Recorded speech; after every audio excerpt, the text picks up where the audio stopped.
Hello, and welcome to our August Hope session.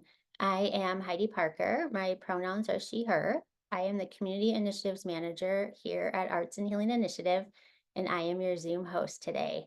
This program is presented as part of our free Hope series, Healing Online for People Everywhere, which we created to support the resilience of our global community through social emotional arts. Each workshop offers a supportive space for connection, healing, and empowerment as we navigate the changes in our world. If you have previously attended a Hope session, welcome back. If you are new, thank you for joining today. We are grateful you are all here to create, learn, and grow together as a community. Today's program is in a meeting format, so please keep yourself muted until prompted otherwise. We are recording today's session in speaker view, and we do pause during any reflections as it'll be shared on our YouTube channel, and you are welcome to leave your cameras on as you feel comfortable. We'd love for you to actively participate. Our session today is scheduled for an hour and a half. Feel free to add any questions or reflections or responses in the chat as they arise, or you can use the raise hand function.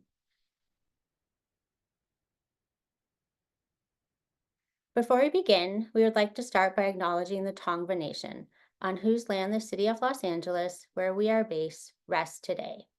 We hold respect and gratitude for the Tongva people, who still consider themselves the caretakers of this land. And by their example, we are reminded of our responsibility to our planet and to one another. Let's take a moment in our own way to honor the Indigenous communities of past and present on whose land you are joining from today. And feel free to honor those communities where you are joining from in the chat.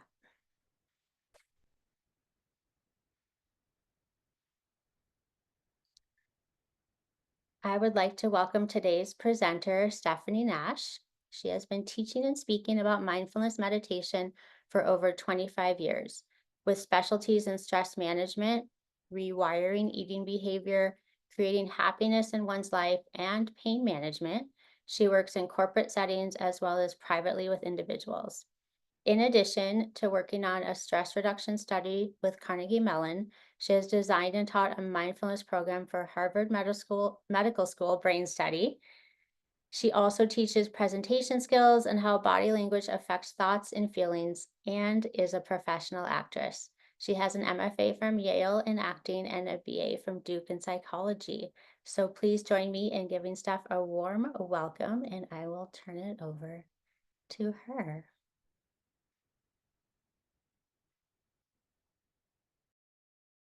Hello. Can everyone hear me all right? Just want to make sure we're all good. Yay. Okay.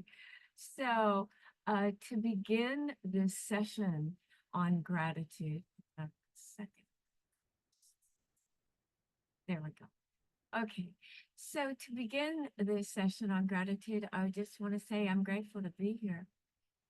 And I'm grateful that you are here.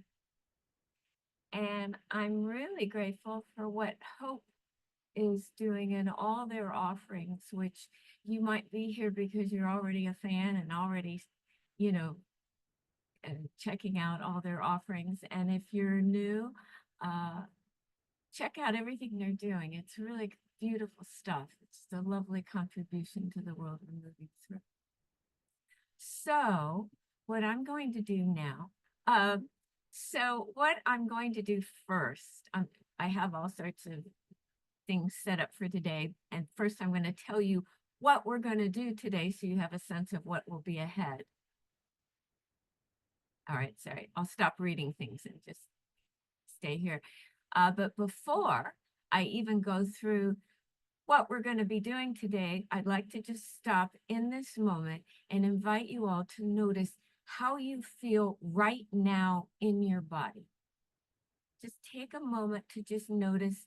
Maybe you're tired, maybe you're energized, maybe you're hungry, maybe you're full, maybe you've got discomforts, maybe you're just feeling great and full of energy. Just notice how you feel right now in your body. And then I'm going to invite you to take a big breath in and a big sigh out, like just like that.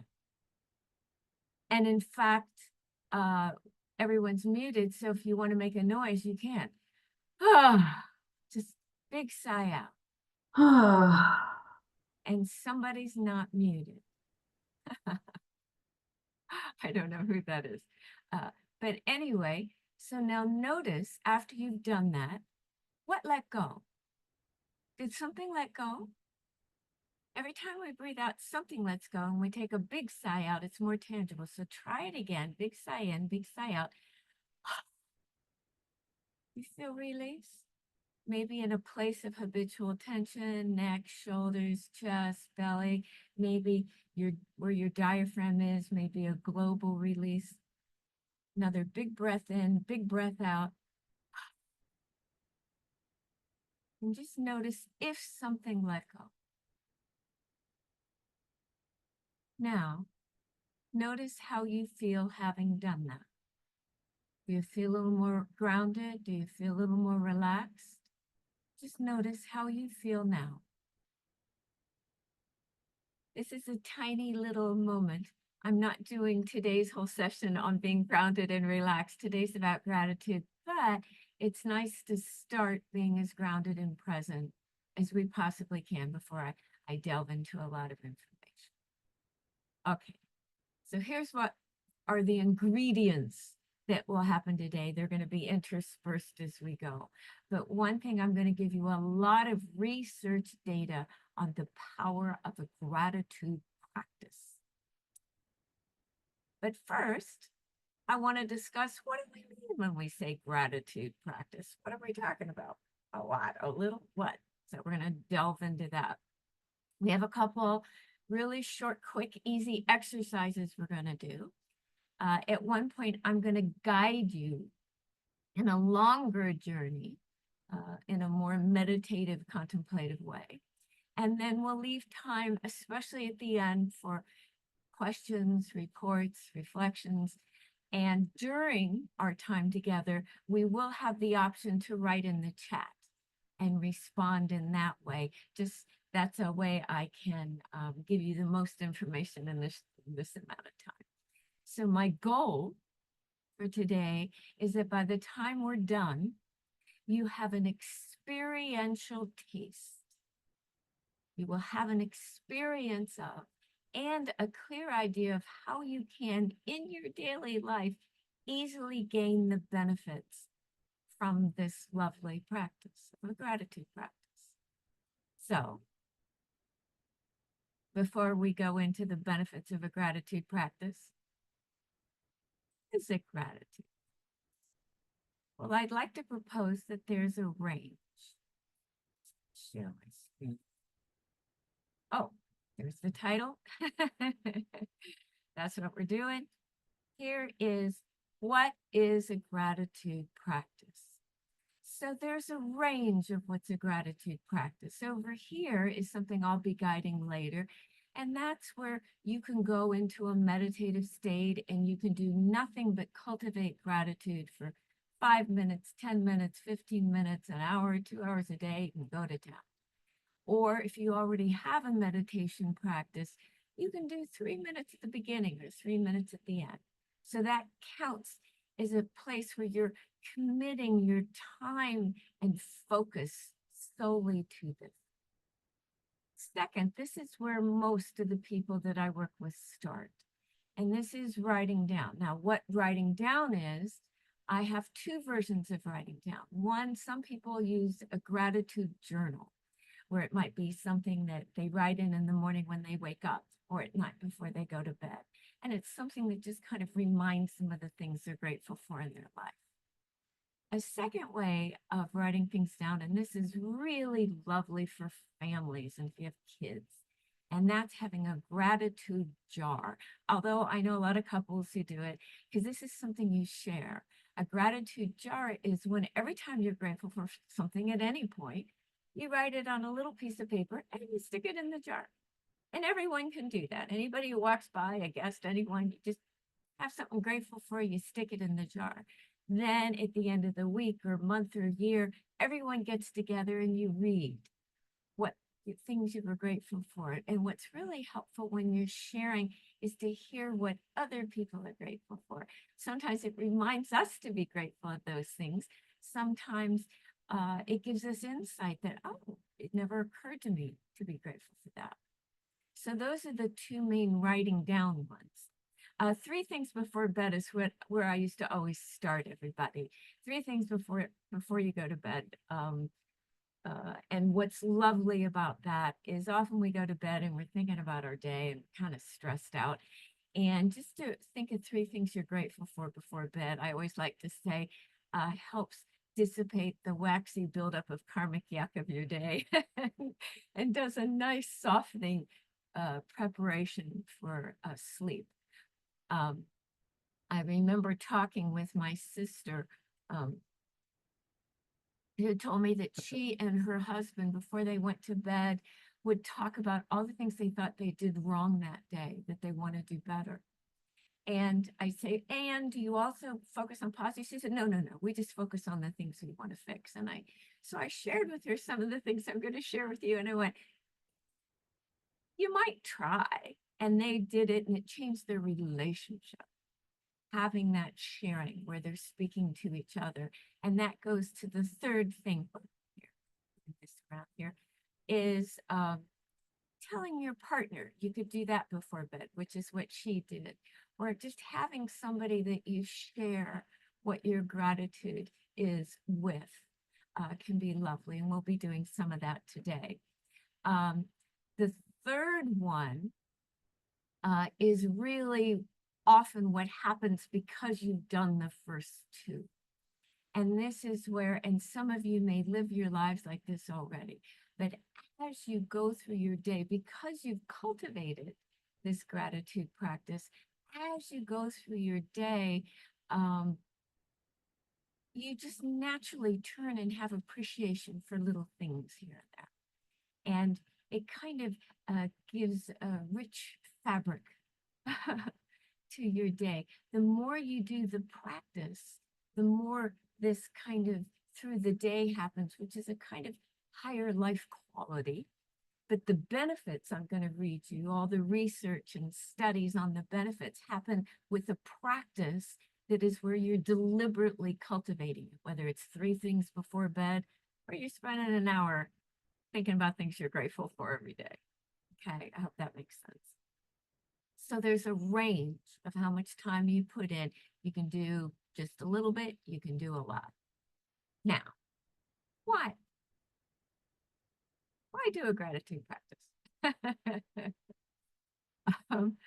So now I'm going to give you some science-backed research on gratitude. When I first started teaching, I started teaching meditation 25 years ago, 1999. Is that 25 years? Yes, it is. And I started kind of also focusing on gratitude and nurturing positive states, probably about 5 years later. And at that time, there weren't a lot of studies on it. And as I do more speaking about it now, I always go check to see, are there new studies? There've been a lot in the last 10, 12 years. So I always get very excited. I go, oh, that's a benefit of gratitude, which some of us intuitively expected or thought, but it's just nice when science also comes in and says, we have proof. So one of the first things when you Google it or read research papers on gratitude is they'll say it improves your mental health. And I read that and went, okay. And I wrote it down and I went, well, how? Why? What do you mean my mental health? And then in another study, and some of it was in the same study, a gratitude practice reduces stress. That'll affect my mental health. It reduces anxiety. That's really going to affect my mental health. And it reduces depression. Big time mental health helping. And when I have clients with depression, I have three main things I give them, and one is gratitude. I'm just going to share a slide and the reason I like slides is some of us learn, here's what I just said. Some of us learn visually, some of us learn by hearing something, and some of us learn um, oh, here we go. Some of us learn through experience in the body. So today I'm trying to hit all of those. So these are the ones I just mentioned. We also have physically, a gratitude practice lowers your blood pressure. All right, go to town. And it strengthens the immune system. And Lord knows we've had some challenges with our having being healthy. We're just coming out of a global pandemic, and there's all sorts of, shots you're told to go take and try and to help the immune system, but just to naturally have a better immune system because of the way you're focusing the mind. That's a mind-body connection that is totally cool. Okay, so now we're going to do just a little exercise. And before we do it, I want you to notice how you're feeling right now. We're going to do this a few times. How do you feel right now? 5. This exercise, I'm going to invite you to think of 3 things you're grateful for. Heidi already asked you to think of one when you signed in, and I love everyone with puppies and sun, various things like that, because I'm a puppy person. There's one right here. But think of 3 things you're grateful for that are not people or puppies, that are not living beings. So it can be your home. It could be a valuable gift, something someone gave you that has value to you. It could be a place. It could be your health, financial security, weather. We did have some sun in it. It could be the environment, anything like that. So just think of 3 things you're grateful for. If you want to write them down, you can. Don't have to. You get the same benefits just thinking about it. You get 3 things you're grateful for. Just take a moment.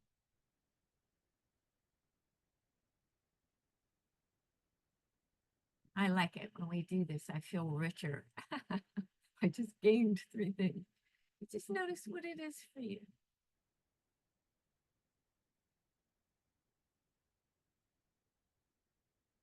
Okay. Everyone got your 3 things. And by the way, I saw a question there. I will offer my slides. So you can think of it as I've taken notes for you. and I will offer my slides to Heidi if anybody wants. All right. Now, just, just from thinking of those 3 things, how do you feel right now? Is it any different than before you thought of those 3 things? Just notice.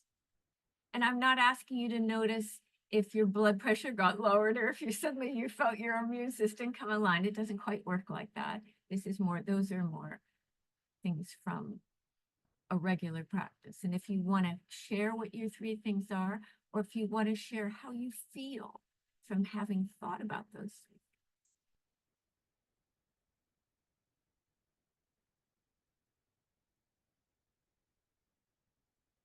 And you don't have to share. Okay. Now I'm going to add online support, hope groups, family shelter, a woodpecker reservoir. Here we go, feeling more connected. Oh, and we'll get to that one later too. More joyful. Okay, so now I'm going to tell you a couple other, I'm going to go into some more research, some more scientifically backed research, what a gratitude practice gives you. Gratitude practice gives you more energy. People who had a gratitude practice reported being less tired and having more energy in their day. That kind of gets your attention. You can maybe cut out a cup of coffee.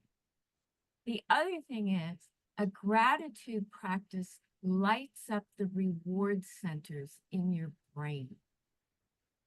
Okay, so what are reward centers in the brain? And I had written dopamine down there. So reward centers, video games, TikTok, social media. There was a movie called Social Dilemma that went into how social media was actually designed to get you kind of addicted to it by giving you dopamine hits where you go, "Ah," there's like a reward, like, oh, that feels good. I won that point. I saw that video. And so you can get that same reward from a gratitude practice as you might get from TikTok or maybe some kind of behavior you would like to not do. So think about that maybe. And then this one coming up is one that affects more people than we know. More sleep, better sleep, not just more sleep. People who had a gratitude practice reported higher quality of sleep and they slept longer. Sleep is a major issue for a majority of people. So what about those three things you think of before bed? I talked about it as just kind of helping mute the waxy buildup of karmic yuck of the day. That's my favorite phrase. But it can also affect your sleep, which I think is something impressive. Now, there's another study, lots of studies. I love reading studies. That's what I do. Um, they said gratitude, and this is a quote, is especially powerful in times of crisis.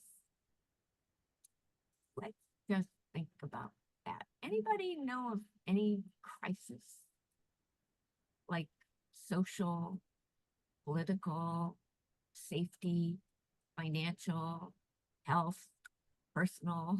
You know, we're living in a world of crisis at this time, right? And during the pandemic, I was, you know, offering my time right and left.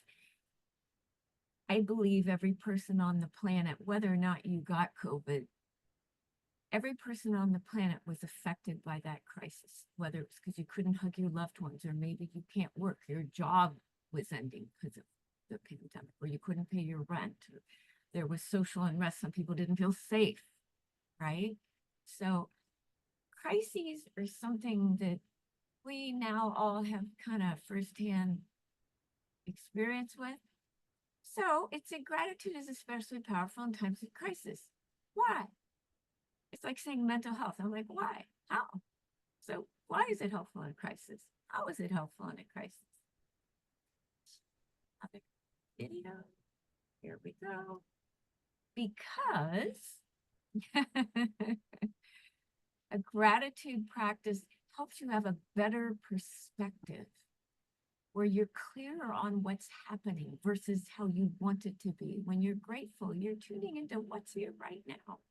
And that connects to the second one, being present. Anxiety is about the future. Gratitude is what you're grateful for right now. So it pulls you into the present moment. Another way in which, it's all around here, touch that. Another way in which gratitude can be very powerful in times of crisis is it helps you accept change. It helps you accept change. What is crisis? Crisis is unexpected and unwanted change. And so you can shift from, oh no, this can't be, what do I do? To, okay, here's what I can do. See how that could be helpful? A gratitude practice can help with that. It can also, and last lovely, nice one, a gratitude practice helps you have more optimism. You start looking for the good. Now, here's a couple more good things. And these I love because these affect how we feel in our daily life and our character, what kind of people they are. So people with a gratitude practice have more joy and pleasure. This is not the same as dopamine, that reward flavor.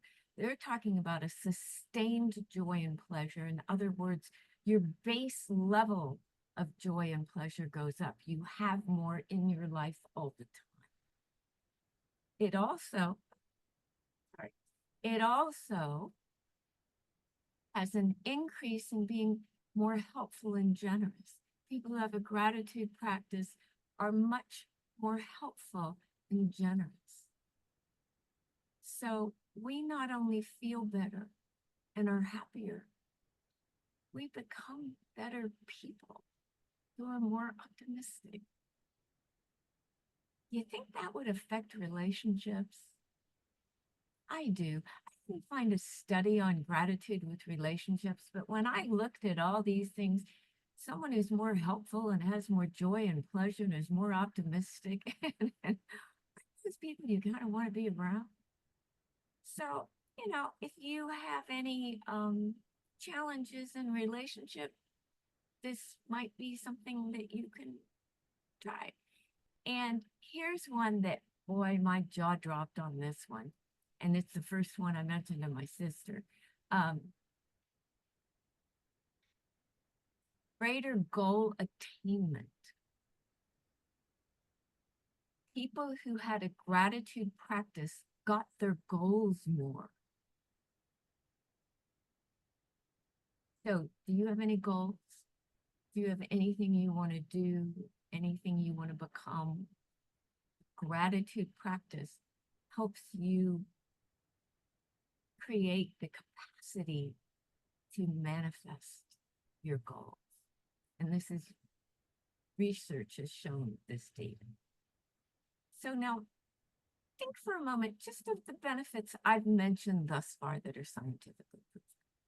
Helps your physically, it helps your immune system, it lowers your blood pressure, gives you more energy, you sleep better, it helps you in crisis, you get a better perspective, you're more present, you can accept change, you're more optimistic, you have more joy, pleasure, you're more helpful and generous, and you get your goals. Okay, so that could sell you. But all of these is for something that's easy to do. It's free. And I like to say it has no calories. I come from that generation where we're counting calories. But I go, it's free, it's easy to do, it has no calories. What's not to like? So now I'm going to give you one more interesting bit of information before we do another exercise. A gratitude practice is enhanced. The benefits are enhanced. All those benefits I mentioned, they're all enhanced when your gratitude is for people instead of material objects or circumstances. It doesn't mean don't have gratitude for the sun or environment or this beautiful gift that your loved one gave you. It doesn't mean to not have gratitude for them, but be sure to include people. Okay. Now, we're going to do another exercise. Can you guess what it's going to be? Okay. First, notice how you feel right now. Might be the same. Like, why does she keep asking us to do this? Because this little check-in, by the way, I'm also a mindfulness teacher, this little check-in. You just check in, how am I feeling? How am I feeling? That kind of keeps you in touch with what's going on in the present moment so that you're less hijacked by reactions to things. But just notice how you feel right now. And I'm going to invite you, yes, I am, to think of one to ideally three people that you are grateful for and why. Why are you grateful for? Now, these people could be living or not. Maybe there's someone you know that is in your life now. Maybe it's someone you knew at one point. Maybe it's someone you've just read about, someone in the world, a famous someone in history. Maybe you just saw them in a video somewhere. So why are you grateful for? Maybe they help you feel loved. Maybe they support you. Maybe they taught you. Maybe they inspire you. You admire them. Maybe they comfort you. Maybe they make you laugh. I always have a favorite comedian. I need someone who makes me laugh, right? And here you can include pets because for me, dogs are people too. But, and I may show you my puppy at the end, but it doesn't have to be a dog. I've got a client who her horse is her significant other. I've got a client who she raised these two pigs since they were little, and now they're like, I don't know, 500 bucks or these huge pigs. And she listens to my guided meditations. And she said, as soon as they hear your voice on the recording, they lay down for me to lay on them. Okay. She has this relationship with her pigs. So whatever people or animals who you are grateful for and why. And you can write it down or you can just think of it and reflect upon it. And you can write it in the chat if you like. Because we're going to write how you're going to feel after you've done it. 3 people you're grateful for and why.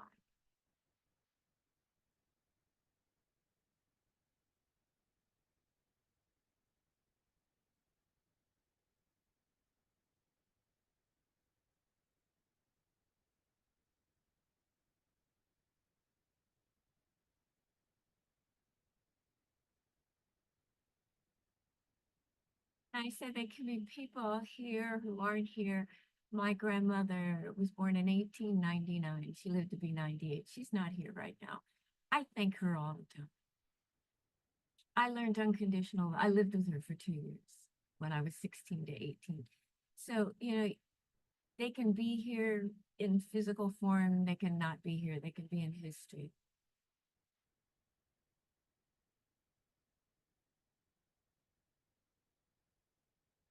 And for those of you who have come up with your 3 people that you're grateful for in this moment, 4 people later, in this moment, who came to you, 3 people, or you can throw an animal in there. Notice how you feel. Do you feel differently than before that exercise? And maybe from when you were doing things. We just heard this study that benefits are enhanced when you focus on people. See how your experience is different when you focus on. And here, if you want to write how you feel or who you were grateful for, you can do that in the chat.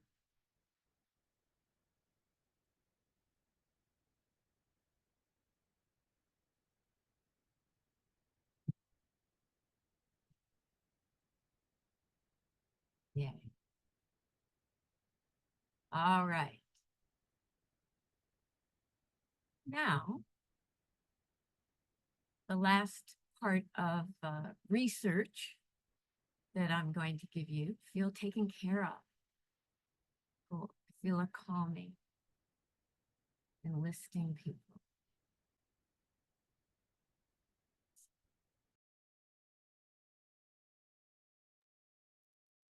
Okay, so now this last bit of research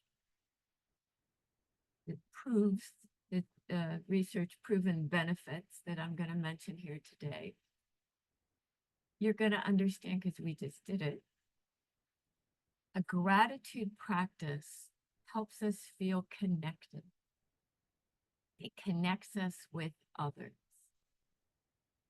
Do you feel more connected to whomever you just felt gratitude for? Do you have someone you'd like to feel more connected to? I have an idea of a way you work with that. And like I said, there wasn't a study specifically that I could find on gratitude with relationship. There is a study that Harvard posted in the last couple of years, and it's still ongoing. And it's the longest study. I think it's the longest study that's ever been done, but they call it the longest study on human happiness. And it's an 80-year study, or it was by the time I read about it. It might be 81 by now. And it was done by Harvard,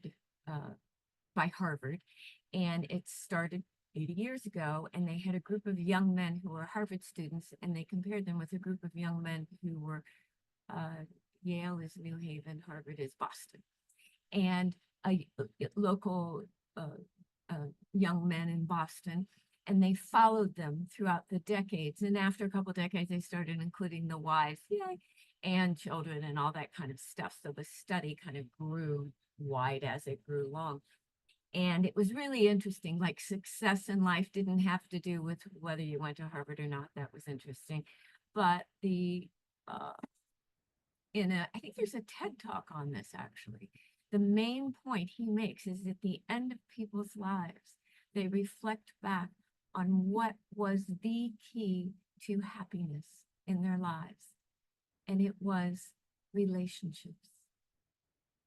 Having good relationships was the key to a lifetime of happiness.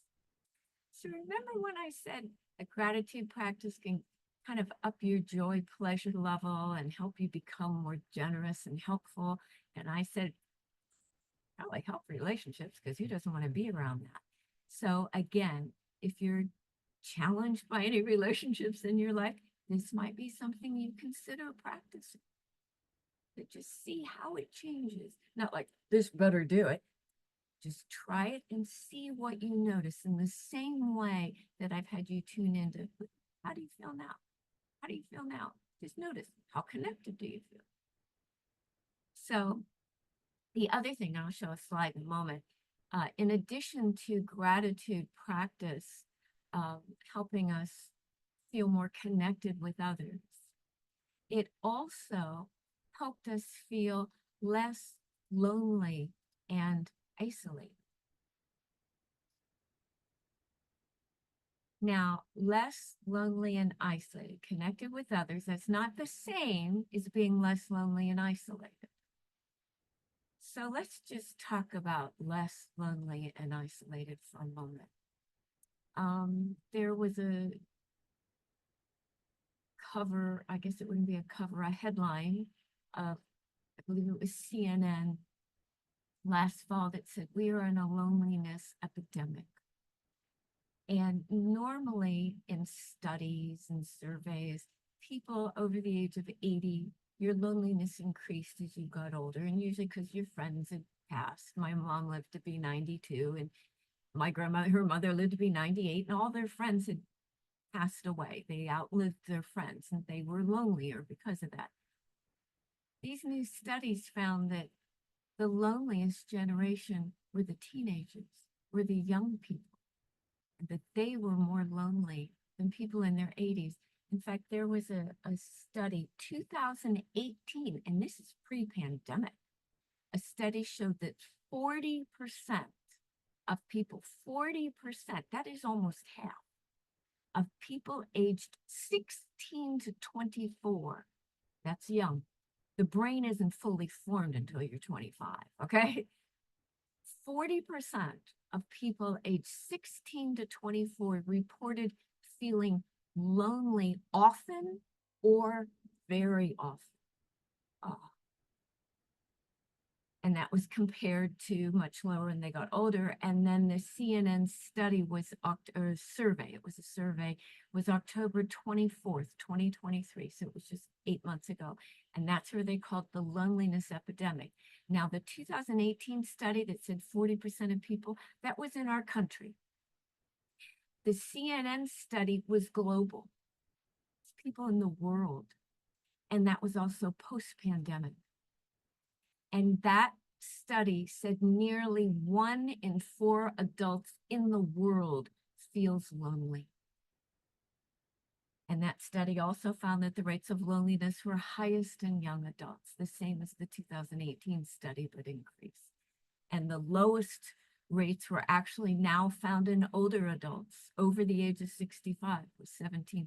That's global. So combating this loneliness epidemic. Now, the role social media plays on this, right? There's all sorts of factors at play. We had a pandemic, we've got social media, but loneliness is an epidemic. And gratitude practice is a way that we can address it. So if you know of young people, and by the way, you never tell someone what they should do. You just say, I'm doing this and I like it. Or like with my sister, hey, did you know these benefits? You never say you should. It doesn't go well, especially with teenagers. Um, or so is my experience. Um, so again, less lonely and isolated. Now I'm going to guide a journey. Okay. I say close your eyes and follow along. Oh, don't close your eyes yet. Um, oh, and Jessica just said after this practice, I want to text my friend. I'm thankful for her and the reason. And I'm going to talk about the actually communicating it. I'm going to talk about that in a minute, but that's beautiful. Okay, so before I guide a journey, I'm sitting down for 40 minutes. What if we just kind of stretch for a moment? I like to do this before we have to close our eyes and do something. So the first stretch I really like to do, and I clasp my hands together, you can grab one up over the head and just kind of over to one side. And this will spread these ribs and breathe into them. Oh, that's a lovely thing to do. We sit at computer just way too long. Oh, and over to the other side. Just really, really, really lovely. And you know what? If you can, stand up. And stand up and just shake out. Just kind of shake out a little bit here and open your chest. So our chest, this is our heart center, and we're doing a gratitude practice. What if we just open this out? And the way I like to open my chest when we're just doing a quick, easy one, you know how little kids will go, that kind of thing. Where you just put your arms as wide as you can. You can do this sitting or standing out to this side, hands even behind you like this. And it just stretches that open, and that should feel really, really, really good. And you can do another sigh in, sigh out. Kind of shake that out. If you want to dance, you can do that. Okay. All right. So when you're ready, get back in your chair. And before I guide this ride, I want to draw your attention to the language we're using. So I'm saying gratitude practice and be grateful for. But you might like the word appreciate better.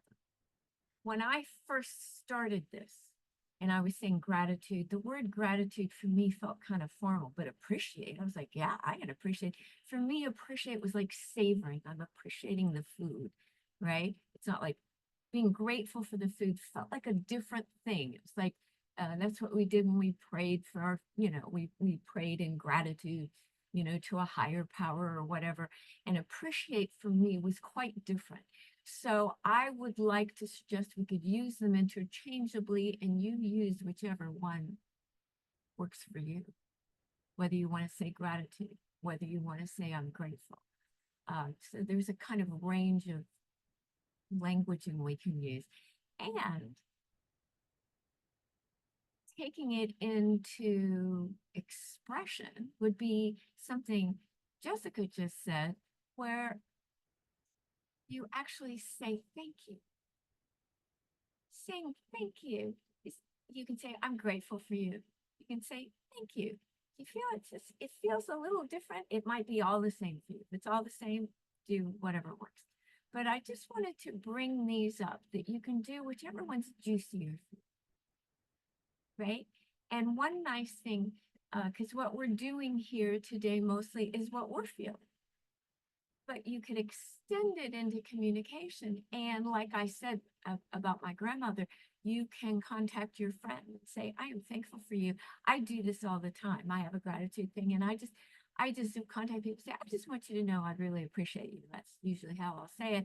And they'll go, wow, you're just contacting me to say you appreciate me. And I'm like, that's it. Don't need to get together.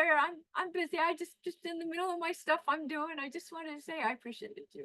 And can you imagine the gift to receive that? We have a phrase now called giving flowers. You can really give flowers, but it's like you're giving flowers, you're giving a gift. What a lovely gift. But like I said, I thank my grandmother all the time, right? I just thanked my brother who's alive and well and on the other side of the coast. And I just sent him a big long letter of all the things about him I appreciate it. So, you can say thank you. It doesn't have to be to someone who's here and goes, oh, really? Right? You can do that.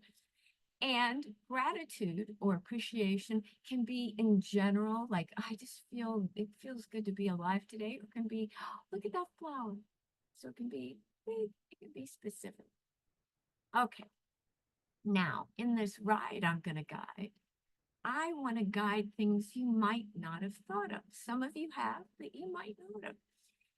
I already asked you to think of 3 things you're grateful for. And you could probably just keep thinking of 3 more things. And I already asked you to think of 3 people you could be grateful for. What I'm going to guide is sensory experience. We have 5 senses. We see, hear, feel, taste, smell. So I'm going to kind of go through those and I'll name things. And you'll say, and some of them may be really rich for you and some of them may not be. So you just find what kind of works for you and hear something like, oh, yeah, I do. And appreciate, and thankful for, grateful for, pick your wording. So here's where you have the option to close your eyes. Now, I always want it to be an option because I want you to be in choice. Often this is a richer experience for people when they close their eyes, because when our eyes are open, we can be distracted by what's in the world around us, and more of our real estate and our brain can kind of focus in on something, and then we might feel more benefit. Do what works for you. So I'm going to start with sound. And what may be a most obvious one would be music. Is there a song? Is there an artist, a musical artist, or an album, or a genre? Like I love jazz or classical or rock and roll. Is there music that you're grateful for? Is there music that when you put it on, it helps you feel good? And that's usually what I like to do. I like to have people tune into what makes you feel good. Okay, let's give some gratitude. Or appreciating it, savoring it. I consider that a form of gratitude. So you can think of music that you know that you like. It might be music you can't sit still to. It might be whatever music works for you. Now I'm going to just list some things, and I'm not going to spend as much time on them because music's usually everyone's kind of got their thing, with music that they really like. And next time you listen to music, considering giving gratitude for it or appreciating maybe a little more. Here's a sound. I had children playing. To me, the sound of children playing means everything's safe and happy. I do have a client who moved in across from a school, and the children play at lunchtime when he's trying to write. And so he's like, I can't stand this on a children playing. I went, okay, so we're working in a different way. But usually children playing, I think of as happiness. So if that sound works for you, children laughing or anybody laughing, the sound of laughter. When's the last time you heard the sound of laughter or you laughed? What'd that feel like? Oh, then we're going into sounds. Birds chirping. Biologically, our nervous system is wired to hear birds chirping as safety. I liken children playing to birds chirping. And they even have, as they play birds chirping in a store, people buy more. And if you're outside, or if you have a recording, say, of birds chirping, or you're outside and the birds suddenly stop chirping, you'll feel a sense of danger, because the birds would do that when a predator came.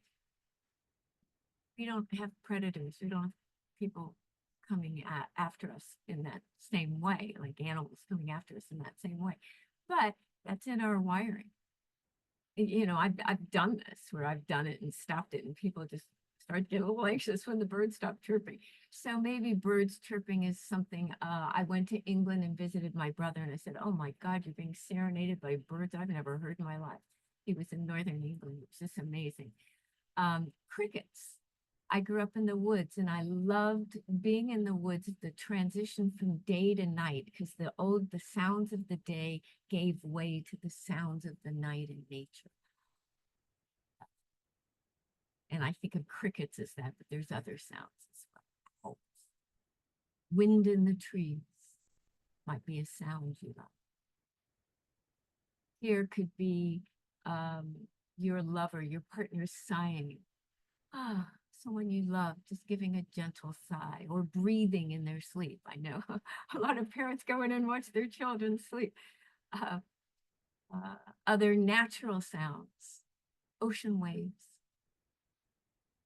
It's very soothing. And it can be a little lapping at the shore, big crashing waves. Thunderstorm. I have a recording of a thunderstorm that starts in the distance and then comes closer and you hear the thunder and then there's rain and then it moves off down. And I swear, it's like so thrilling and wonderful for me. It's like suddenly I'm in a cabin in the middle of nowhere. It's wonderful. So thunderstorm. I work with some athletes and it was really interesting, their sounds.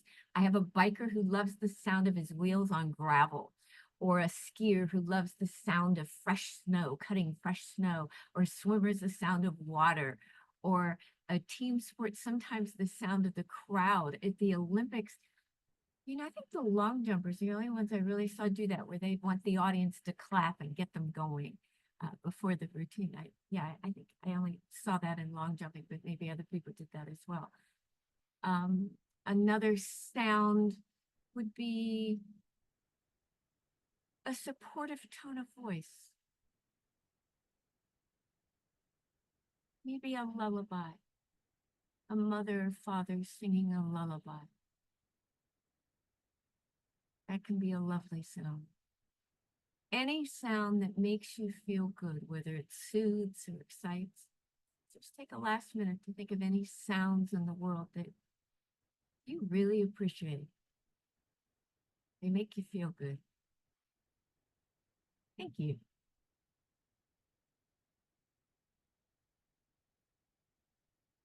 Now I'm going to move on to views of the world. And if your eyes aren't closed for this, you might want to just close it for this section because it helps a little bit. But unless there's something in your room you want to look at. But sunsets are the first thing that came to me. That's when I think of beauty. I think of sunsets, or it might be a sunrise for you. Maybe you like the look of a meteor shower. Anybody see one of those lately? That's kind of thrilling. Northern Lights is another one, like, wow, we're getting a show. Gratitude for that. Maybe a super blue moon. Anyone see one of those lately? Or a lot of views of those online. Nature, view from a mountaintop, or a view of the ocean, or a redwood forest. When I first saw redwoods, my jaw dropped. I just went, oh my God, how magnificent. It reminded me of Bryce Canyon. It's like a canyon in Utah. These magnificent peaks. Maybe you just, whoa, felt holy. Or any favorite tree. I grew up in the woods and I had a favorite tree that I climbed all the time, and that was my happy place, my safe place. Maybe your backyard. Maybe your backyard is someplace like a helicopter overhead. I don't know if you can hear that. Or any favorite place of your childhood or in your life. You might have a favorite vacation spot. Really see it.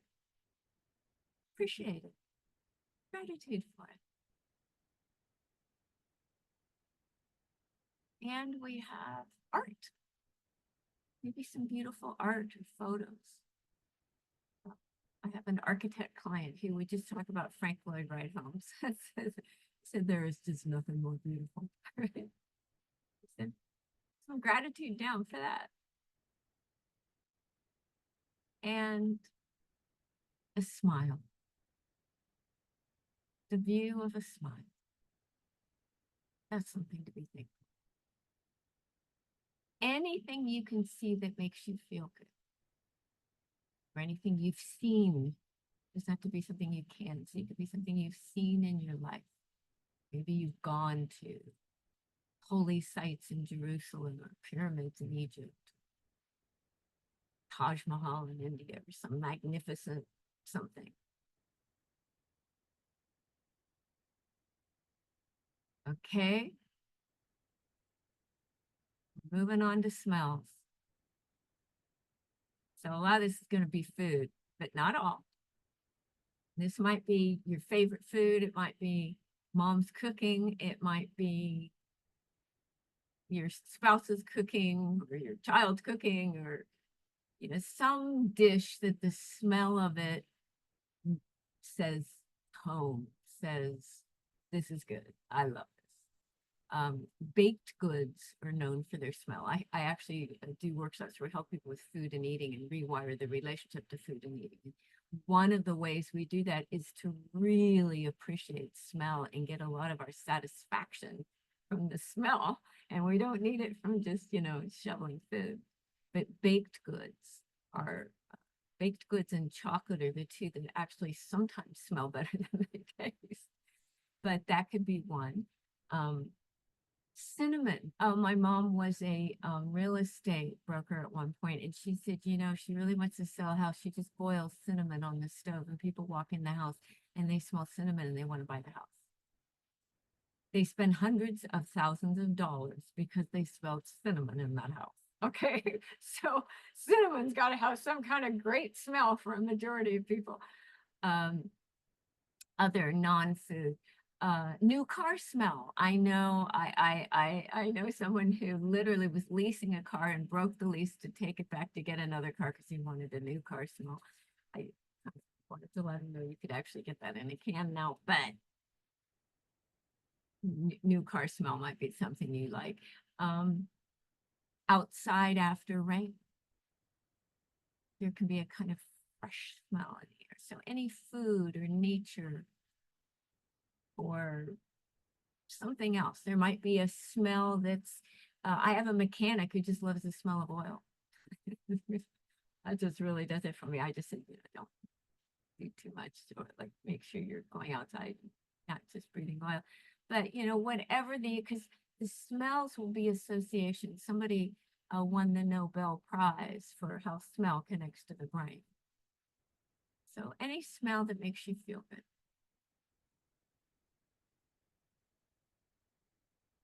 Now we're going to move to taste. So you probably have a favorite food or several. Some appreciation for that food, whether it was made. Fresh fruits and vegetables are a little different than other foods. They often have more water in them. They're more refreshing, whether it's the amount of water in a watermelon or it's a soft berry or it's a cucumber, or that fresh produce might be something a lot of people like, the combination of refreshing and maybe crunch or smooth or sweet or whatever it is.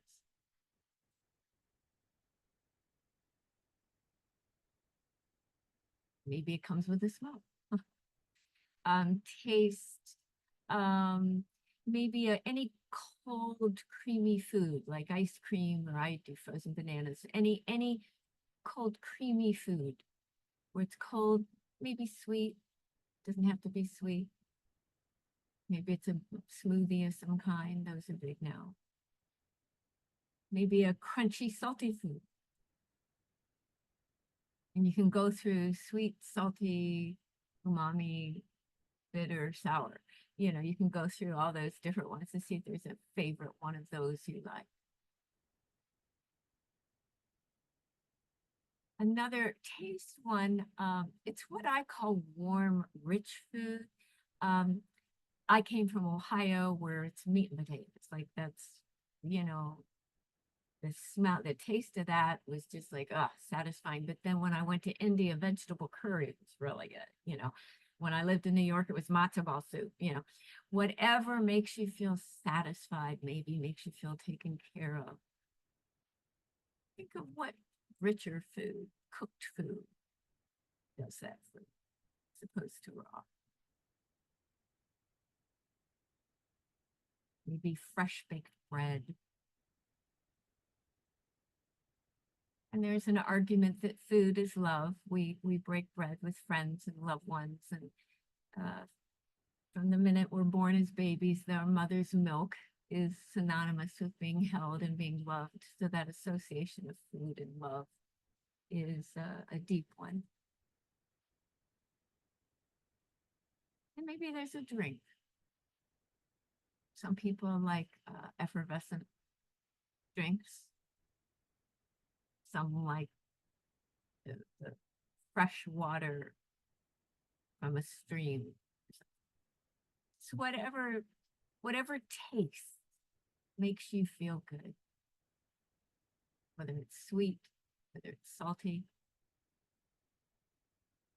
whether it's fresh, whether it's cooked.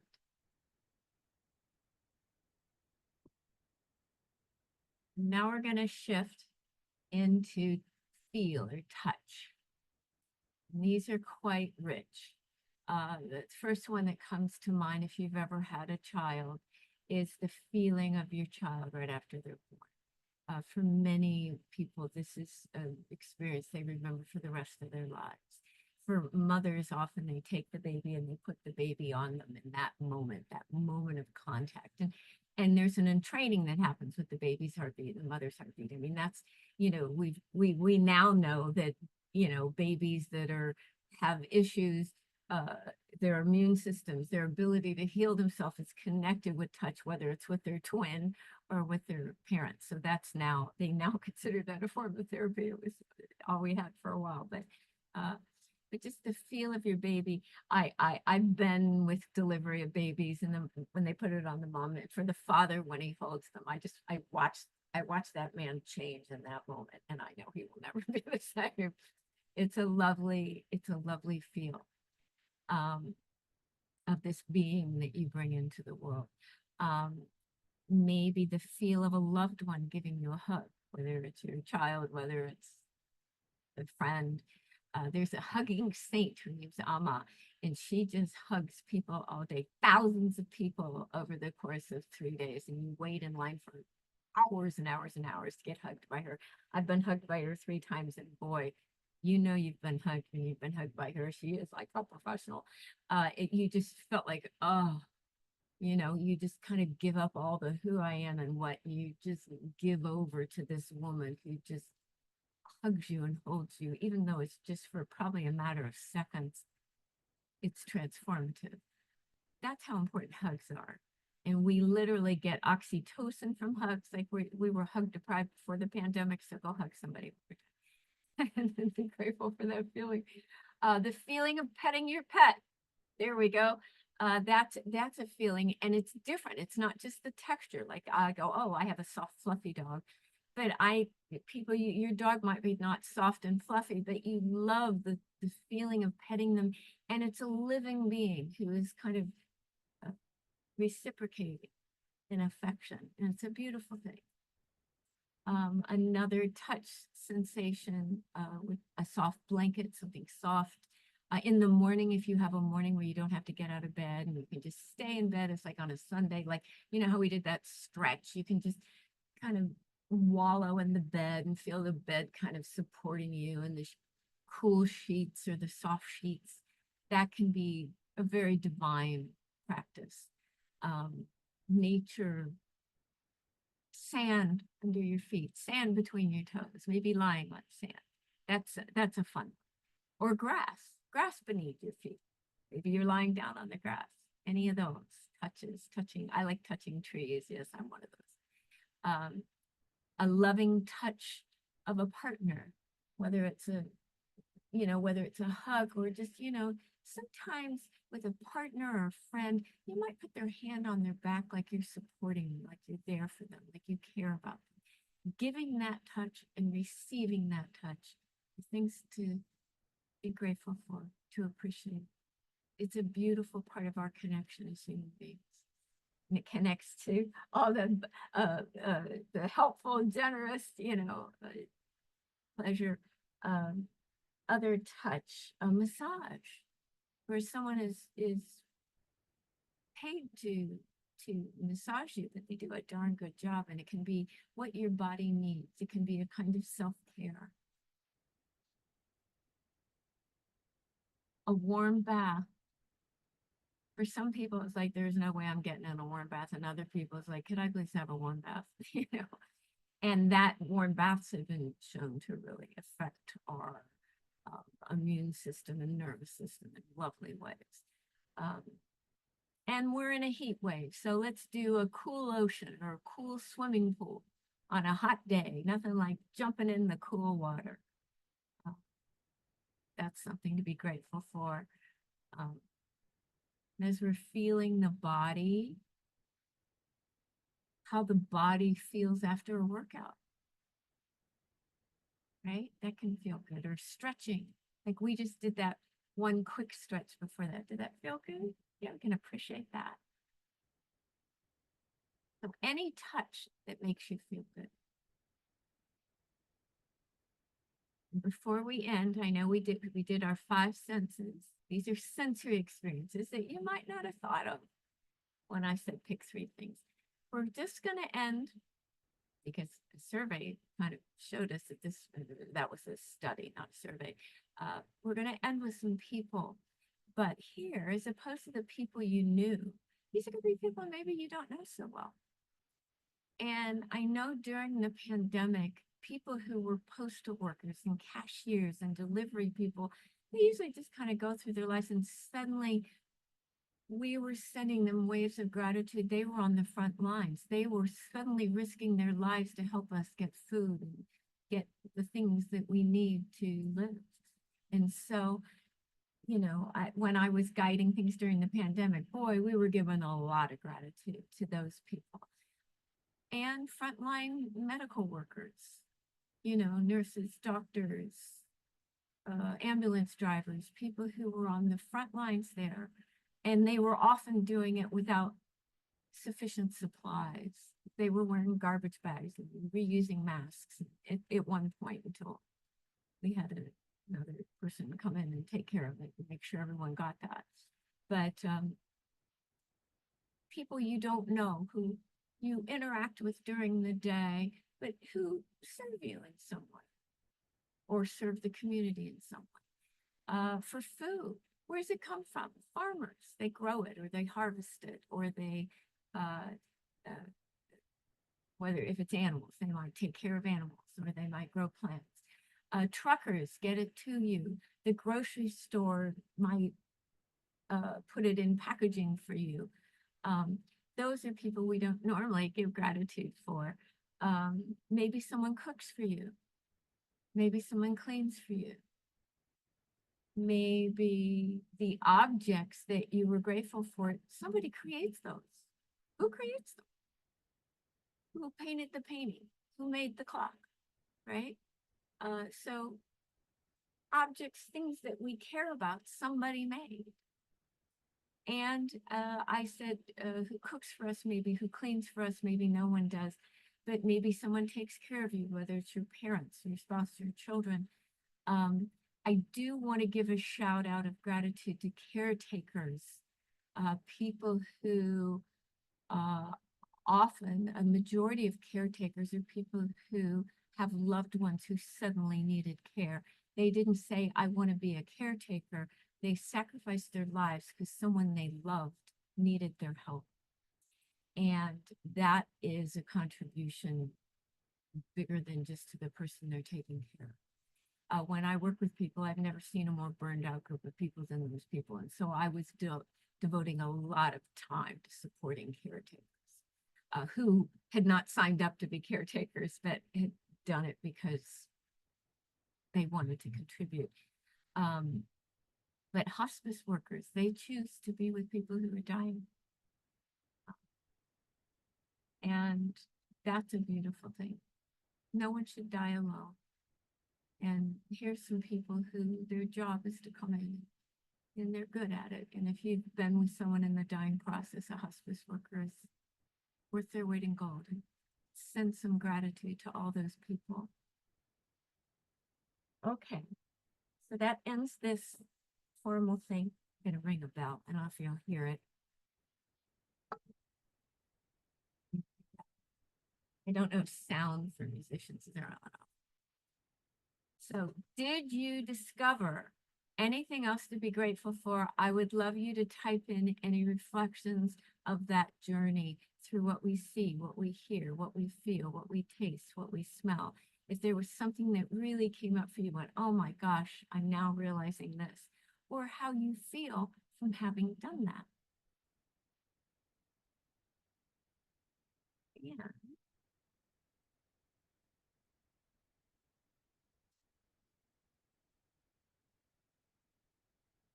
When I said, what is a gratitude practice? What we just did was this one. That's now you don't have to spend that much time on it, but we're committing time, energy, and focus on that. And that was quite a long time. You wouldn't normally spend that much time, but you might.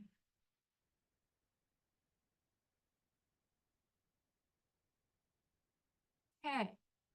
And it made me think how little gratitude goes a long way. Yes, yes, yes, yes, yes. If there's no other point you get from today, lots of benefits, and you can just, and that's what research says. I gave you the research. How do you feel? That's your research. And just thinking of 3 things a day can change your world. So it's lovely. Okay, now, as was said about me in my bio, I taught a class for what was UCLA Arts and Healing. It's now the Arts and Healing Initiative. And the woman who runs it, Ping Ho, named this Shifting Positions to Shift Perceptions. But basically, what a passion of mine is showing people how body language can affect how you think and feel. So now with gratitude, I just thought, so I gave you what the research is. I wanted to give you, if I could pick 2 physical things you could do that would enhance your gratitude practice. Such a beautiful, expansive sensory journey. Yeah. So if I could pick 2 things, physical things that would enhance your gratitude practice, here's what they are. I already did mention one, and I'm going to go into a little more details. You can think of gratitude as a heart opening practice, just like loving kindness is, or, where you cultivate wanting well-being for other living beings. Any practice that's heart opening. And so let's physically open our hearts. And I said, let's open the chest. And I gave this out here. Well, we are living in a world where if anyone has a cell phone, anyone got a smartphone, where our shoulders were collapsed forward. If you've got a cell phone, if you've got a car, if you're on a computer, we collapse forward. We also, when we try to protect ourselves emotionally, we hold our breath and collapse forward. Anxiety, and I'm going to exaggerate this, but when we have anxiety, the shoulders come forward and go up. And when we're depressed, the shoulders come forward and sink down. Either way, the front part of our torso is collapsed. And what we want it to open. It collapses almost like a flower cringing in. We want it to open like a flower blooming. And so, oh, I have a slide for this. Yes, I do. Hold on. Here it is. There. So we're opening our chest like a flower blooming physically, okay? And here I showed you, now I'm not going to go into posture. Posture is a key part of that, where the head lifts up and you create space. But let's just focus on opening this when it goes like this to this. So I'm going to show you 2 physical things that can help this. One is because we're like this all the time, these muscles here get contracted. So first we want to stretch those. And one of the nicest ways to stretch this, and if you're on Zoom or on your computer all day long, you should be doing this every time, before and after. And this is, I'm going to stand so you can see it better. And if you clasp your hands behind you, and then now if you have shoulder injuries, like rotator cuff injuries, don't do this, do the next one. But if you don't have shoulder injuries, like I'm relatively straight, but when I straighten this, look what happens to my shoulder. See how that goes back? And it stretches this. So that helps get rid of the habit of contracting. And you can do that. I do it whenever I'm waiting in a line, right? I just, and it should feel really good. Okay, here's something you can do if you have shoulder issues, you can do this one. And this is a lovely check. If I'm standing here like this, can you see my hands? Yeah. My hands are at my side. If I rotate my hands open so that as much as they will, this palm of that hand faces that wall. The palm of this hand faces this wall. So your thumb is behind you as much as you can. Not out here, down here. See how that rotates the shoulders open? It does a similar thing. It's not quite the same stretch as this, but it's darn close. And that's kind of where your shoulders are designed to be. So when you let go and the shoulders go forward, it's not an opportunity to judge yourself. It's just something to play with during your day to just kind of open you up. And when you open yourself up, it enhances your gratitude practice. Okay. All right. Again, love this one. There we go. Opening the chest. Okay. Now, the other physical thing that is so helpful for gratitude practice is smiling, even if you're alone. Yes, we are a social species, and when we see a smile, we automatically smile back. It's called mirror neurons. We do it with babies. We go, hi, the baby, and the baby smiles back. We go, oh, the baby smiled at me, and we feel so great, right? We all do that. If someone smiles, and they might go, hi, and you do a real smile back, it's a gift. It's a gift kind of like that, thank you, right? And real smiles lower your blood pressure, strengthen your immune system, just like gratitude. What if you did both? Real smiles also give you serotonin. So when I'm talking with teachers, I make this an assignment. When I'm talking to medical people, I make it a prescription. When I'm talking to men's groups, I make it a challenge. And when I'm talking to women's groups, I make it an invitation, just out of fun to talk their language. But here's what it is. Twice a day, smile for no reason, not even for gratitude. Smile for no reason. Once in public, where other people can see you and watch the world around you change. And the other one in private, where no one can see you. You might be washing dishes or doing your gardening or something like that. And I'm just going to tell a story of how I connected this to the gratitude practice. I also teach, I was a keynote speaker where I was teaching laughter for stress reduction. And in it, I included smiling. And I had this assignment. This was a keynote speech for all the teachers in California. And I had their assignment. And this teacher, who she'd been to several of my workshops, and she came up to me and said, I did your assignment. And she said she taught fourth grade and she had a class from hell. The kids weren't from hell. She got them right after recess and they were just bouncing off walls and she had to like yell to get them to be quiet, right? And she doesn't like doing that. And so she decided to do the exercise when the class before left, when the bell rings and the class before leaves, she started smiling. She's all alone in the room and she's wiping off the blackboard and then writing new things on for this class. And as she's wiping off the blackboard, she thinks of the students that were in this class and she's smiling and she said, I love my job. And later she told me, she said, you know, I've been teaching for 15 years and never once during a day was I thinking I love my job. I'm just too busy trying to do this. And she went, I love my job. And then the class is coming in, the one that's going to be bouncing and screaming and all that class from hell because of them being after recess. and the class comes in and she's smiling and she does it and she turns, she's at the desk and she sees them and she's at her desk and looking at them and looking at us, but she continues smiling. And they come in and they're doing all their loud things and then they see her and they all kind of go. And they all sat down and she said the bell had not rung to start the class and they were quiet and they were all leaning forward with interest, like, what are we going to do? Like she's smiling, I'm ever going to do something today.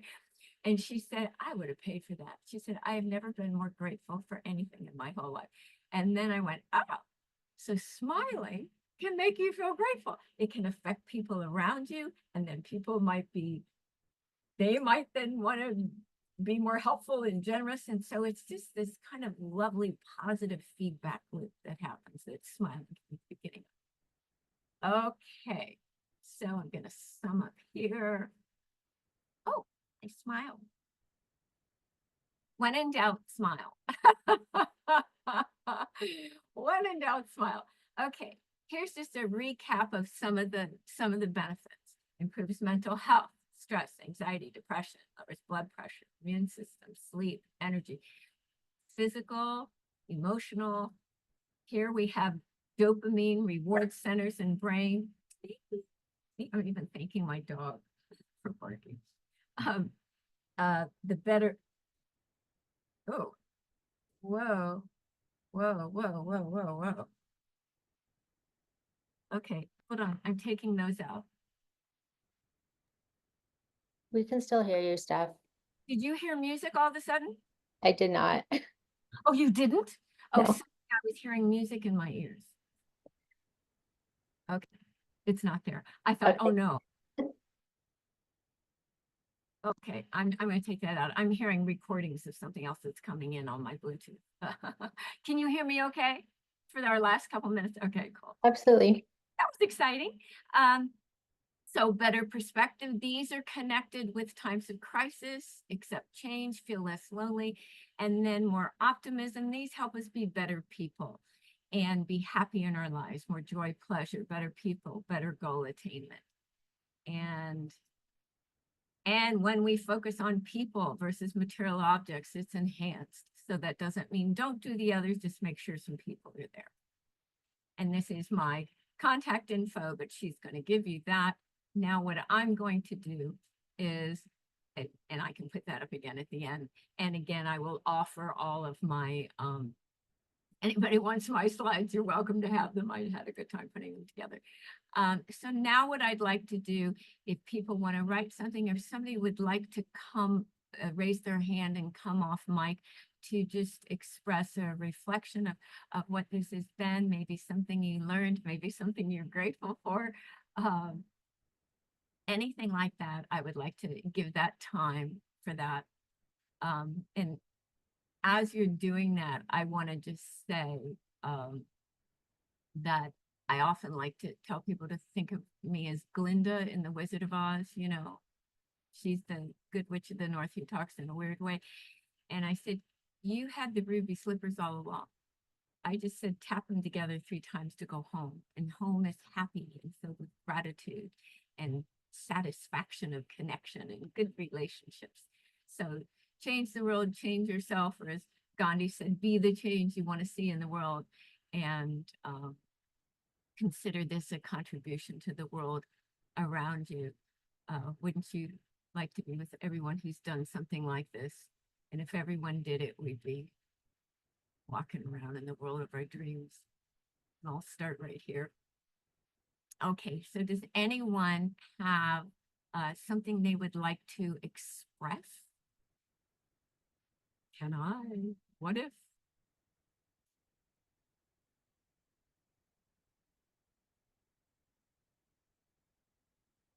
I'm so glad. And I am reading what you're writing in here. And there's a 2-minute survey she's got in there. And I'm going to, in a moment, turn it over to Heidi. I just want to make sure if anybody has anything else they want to say or share here. I just want to thank you there. I have gratitude for you. I'm appreciating you. I'm appreciating that you took the time to want to sit here and find out what's she going to do. And then I'm thanking you for doing it and seeing how you feel.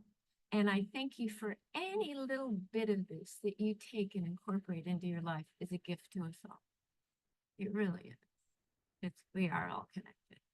And it's lovely when we feel that. Maybe think of random acts of kindness. Yes. Yes. You do more of those with the gratitude. All right. I'm going to turn it over to you, Heidi. Thank you, Stephanie. Just large, huge amounts of gratitude for leading us through this session today. There's lots of gratitude in the chat for you as well. And thank you to all of you for joining. We'd like to also extend our appreciation for our donors and the LA Department of Arts and Culture for the support of their series. And then just be on the lookout for that follow-up email that was mentioned earlier. It will also include the survey link. I did put it in the chat, but it will be in that email as well. And that feedback really does help us craft our future programming. And we do have Hope scheduled through December, which is very exciting. And you can register for those sessions on our site. And we also have a couple of our professional development trainings available. As always, if there is a financial need for those trainings, please reach out because we do have scholarships and discounts available so that we can ensure that everybody has the opportunity to participate in those. We really hope that you have a wonderful weekend, and I look forward to seeing you next month. Thank you.